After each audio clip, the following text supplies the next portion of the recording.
Untuk usaha parcel ini sih dari saya lahir memang udah ada ya Pak. Dan ini turun-temurun sebelumnya yang ngelola itu almarhum nenek saya, lalu diturunkan ke ibu saya, selanjutnya saat ini saya yang kelola gitu. Lebih gede Lebaran sih.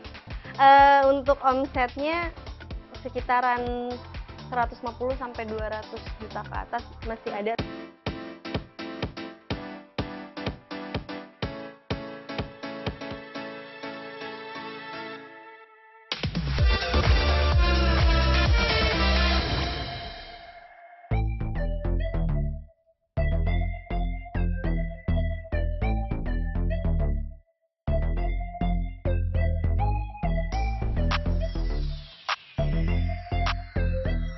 Hai semuanya, sebelumnya perkenalkan nama saya Mika Wahyudi.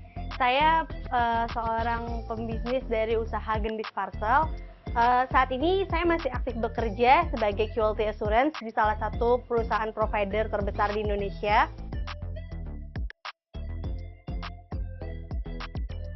Untuk usaha parcel ini sih dari saya lahir memang udah ada ya Pak.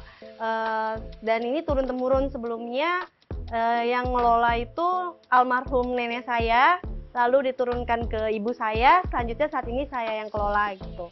Dari tahun 1992 sudah 3 kali ganti nama parcel dan saat ini bernama Gendis Parcel. Jadi dulu kan sebelumnya parcel itu ada di bawah stasiun Cikini, namun pada saat udah revitalisasi kita udah tidak diperbolehkan lagi untuk berdagang di bawah stasiun, jadi hanya bisa buka pada saat musiman aja, sama ada salah satu kayak semacam mall gitu namanya Cikini Gold Center di lantai 2 sampai lantai 3 kalau nggak salah, masih ada beberapa toko yang buka di sana.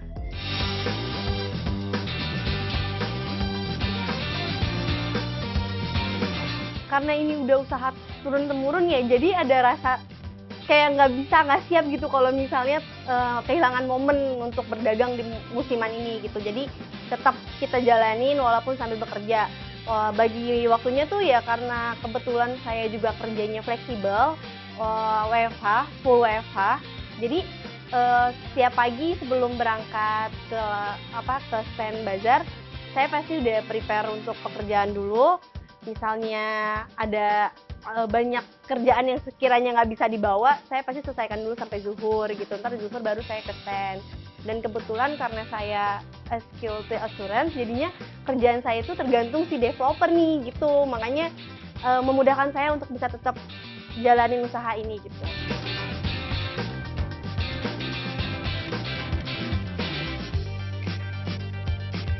Iya, hanya momen aja di bulan Ramadan, Natal, sama online sih. Cuma kalau online kita hanya terima kayak seserahan, bunga papan. Pun kalau misalnya mau ngerangkai parcel bisa gitu. Lebih gede Lebaran sih. Berapa ya? Untuk omsetnya sekitaran 150 sampai 200 juta ke atas masih ada, tergantung. Nggak melulu sih, tapi 200 juta tuh pasti ada omsetnya segitu. Itu selama 1 bulan? Iya. Terus keuntungan yang didapat berapa?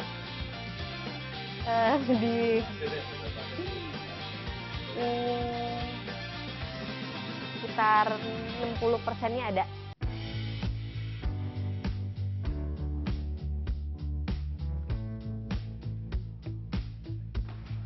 Jadi ini salah satu seniman Cikini, namanya Mas siapa?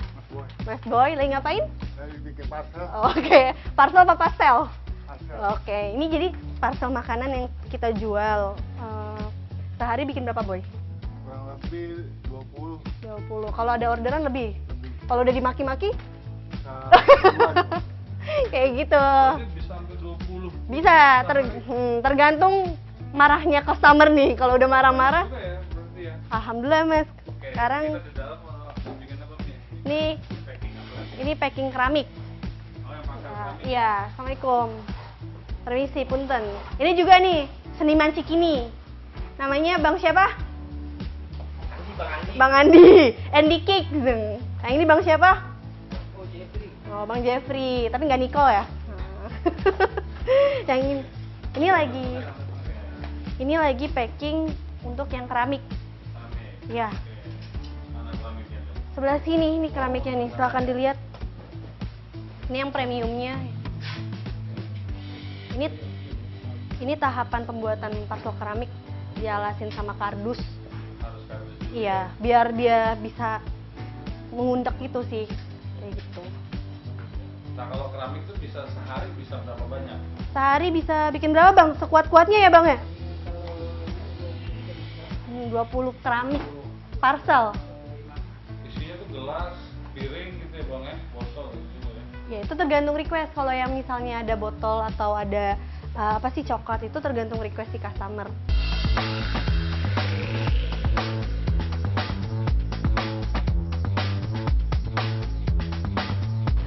Sekarang kita lagi di pasar parcel Cikini.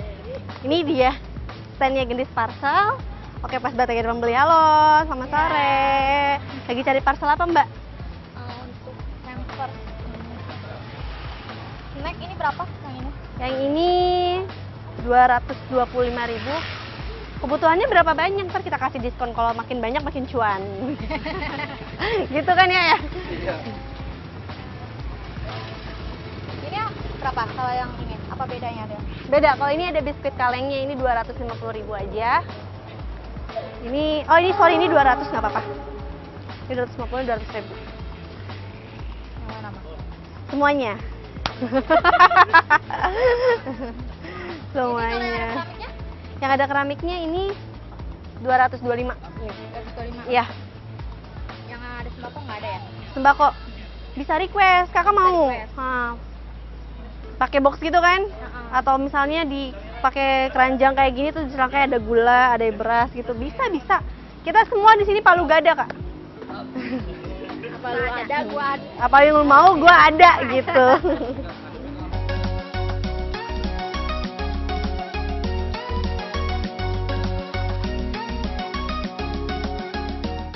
Iya kayak tiap tahun sih, maksudnya biar emang awal lebaran kan diininnya kan parcel kan atau hamper, makanya ya udah nyari yang udah jadi nggak capek-capek beli itu. Nah ngasih hampers atau parcel itu kalau menurut Mbak Emma sebuah keharusan karena apa? Gitu? Nggak Kalau tahu dari kayaknya, pribadi gitu. nggak tahu kayaknya apa ya. Udah kayak tradisi kan tiap tahun tuh tiap lebaran kayak harus ngasih bingkisan atau apapun itu.